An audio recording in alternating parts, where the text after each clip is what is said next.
How you doing, guys? Thanks for tuning in. This is Doug Wilson from Yellow Hawk Custom Kydex. Thanks for tuning in. Got some recent client offerings for you.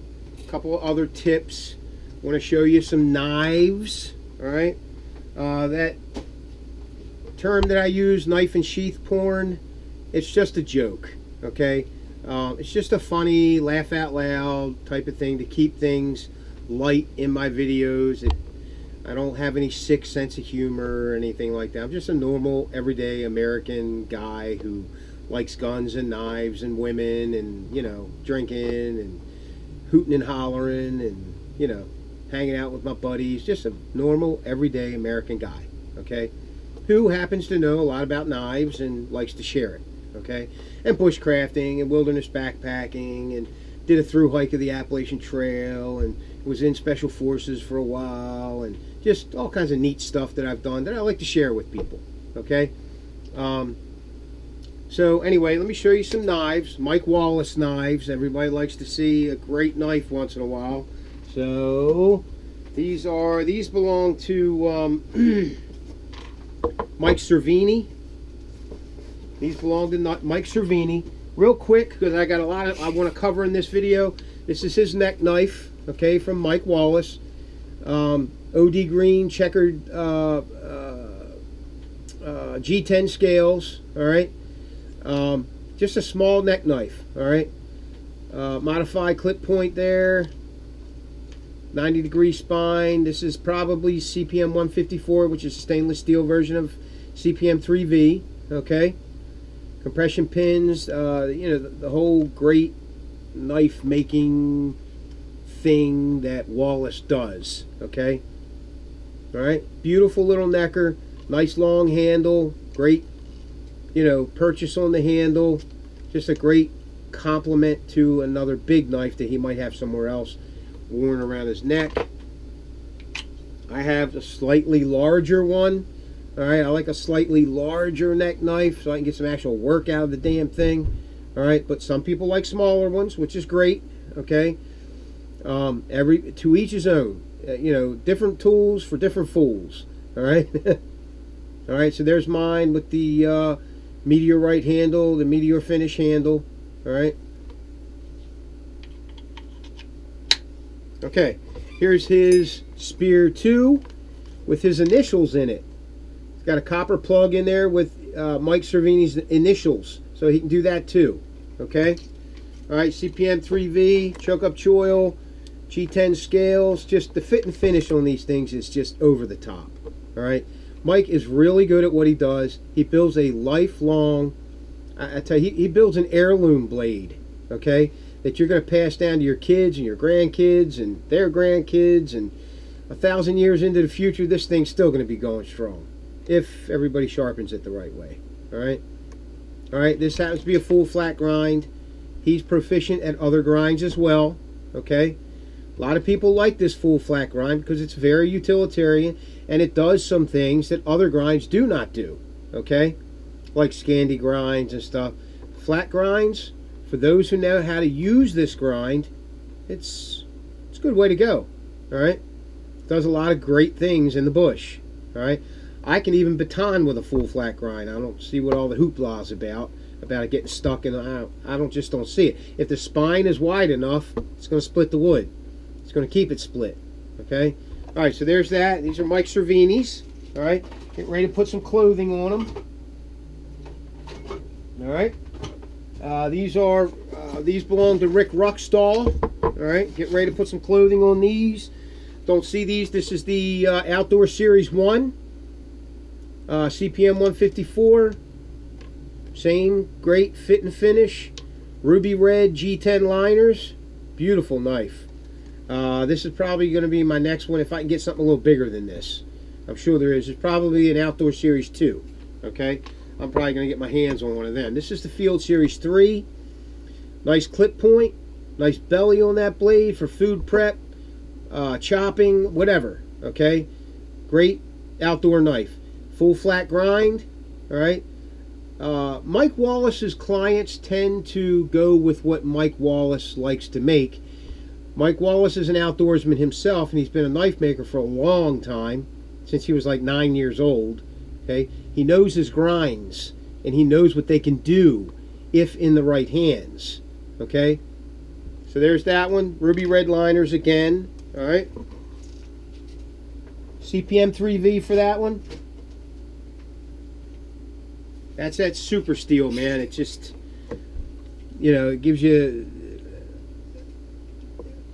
all the great attributes rolled into one great steel. You know what I mean? The reason why most guys don't use it to build knives is because it's very expensive and it is difficult to work with. Meaning, it's difficult to grind that stuff. It's so hard. Okay?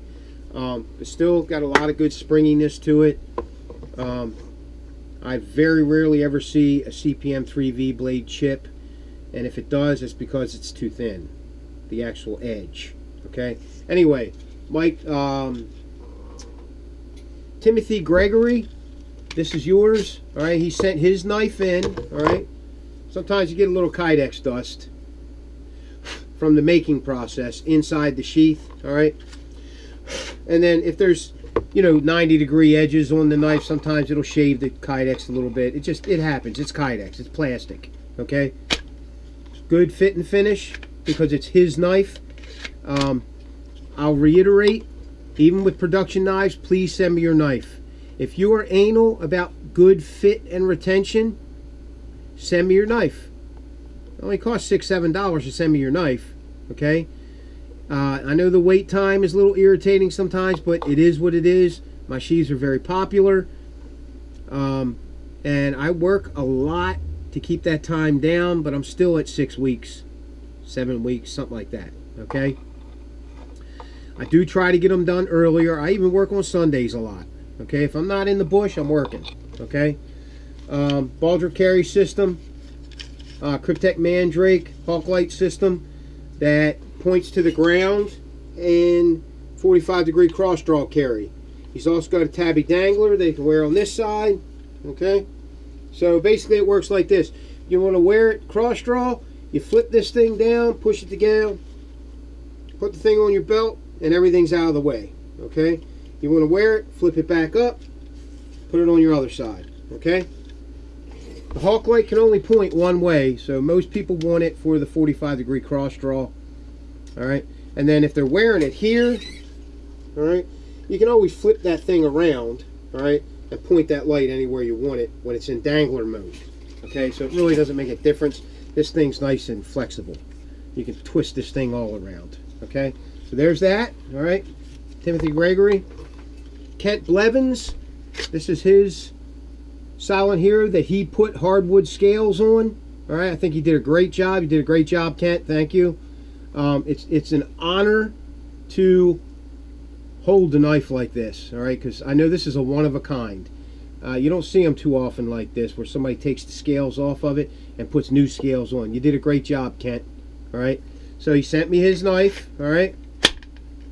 Nice lock. I mean, the retention on this, phenomenal. Absolutely phenomenal, all right. And that's a Silent Hero. They're hard to Kydex, all right.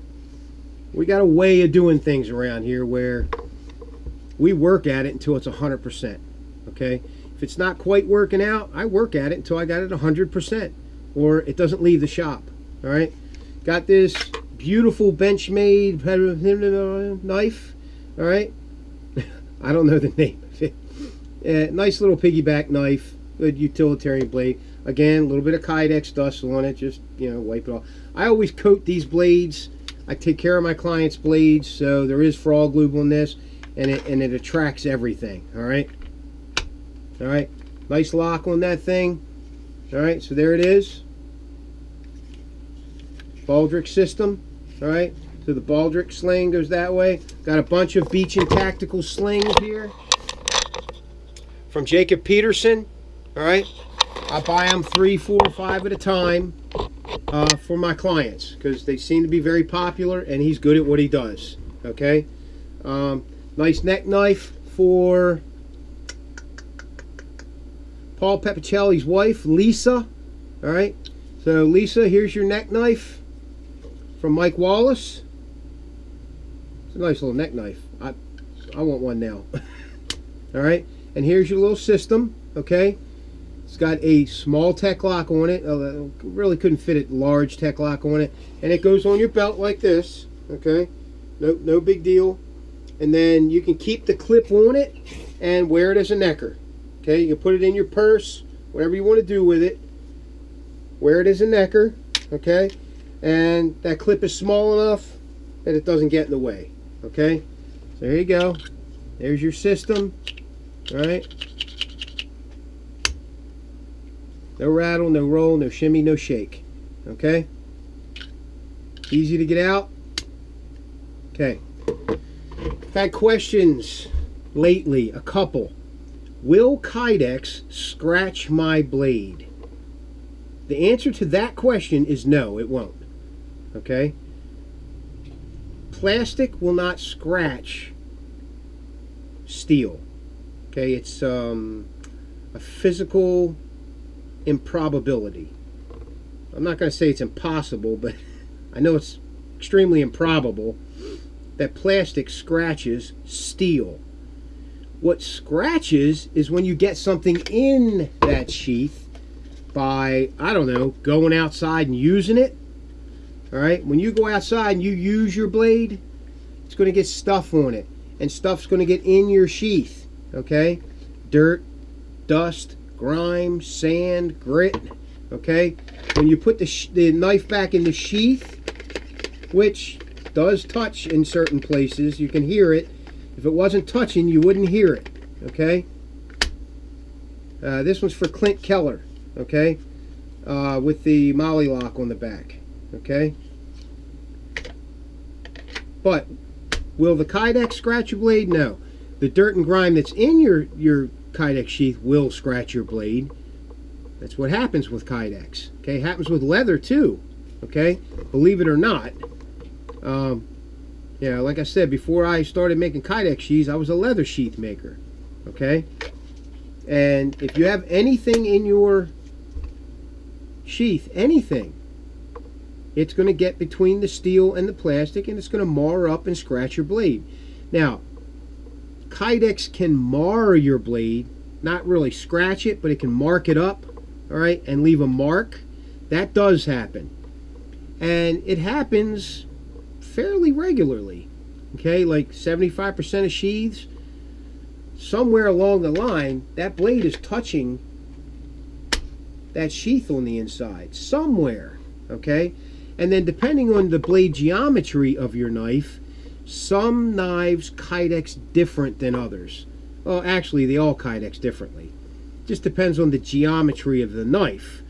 If you got a weird shaped blade that's got, you know, a cutout. No, I don't have any weird shaped blades that I know of. I just got, they're all in a box right now. But like those tracker knives are very difficult to Kydex without marking up the blades. Okay. The other thing is, if I don't give you good retention, like no rattle, no play, then what's going to happen is it may not mark up your blade at all, but you're going to get play in there, and you definitely don't want that. You don't want any play in there. So there's a fine line when it comes to Kydexing, okay? But the answer to the question is, Kydex will sometimes mark up your blade. It will, okay? And again, no offense to any of the other makers out there, but I've been doing this a long time. Any maker that tells you that it will not happen, he either doesn't have the experience to even answer the question, or he's not telling you the truth. All right? Sometimes Kydex will mar up your blade. It depends on the blade. There's thousands of different blade designs out there. They all Kydex differently. Okay? So, you know, even if I could take a really weird shaped blade and get everything right by taping it up right, you might have some play in it if you don't have any marring on the, you see what I'm saying? So it really depends on the blade, and you know, it depends on whether I farted the day that I made the sheath too. You know, a lot of different variables involved in whether or not the Kydex is going to touch the blade somewhere on the inside. Sometimes it happens. It's Kydex. You're dealing with heat and pressure and molding and compression. Sometimes it happens. Okay? So that's the best answer I can give you. Sometimes it does happen. Alright? And it happens with the best of makers. Okay? Like I say, I try to skate around this kind of stuff, but it's difficult. I've had sheaths in this shop from many different makers. Okay? And generally the clients are like, you know, I don't like this sheath. Can you make me something that's better? Usually that's the way it goes. Or can you fix this one? And honestly, I've had them from a lot of different makers in my shop. All right? And for any maker to say that it just isn't going to happen, it's not going to mark your blade up, it's just, they're not telling you the truth. Okay? It does happen sometimes. It's the best I can put it. It's the only way I know how to put it. Okay? That's it.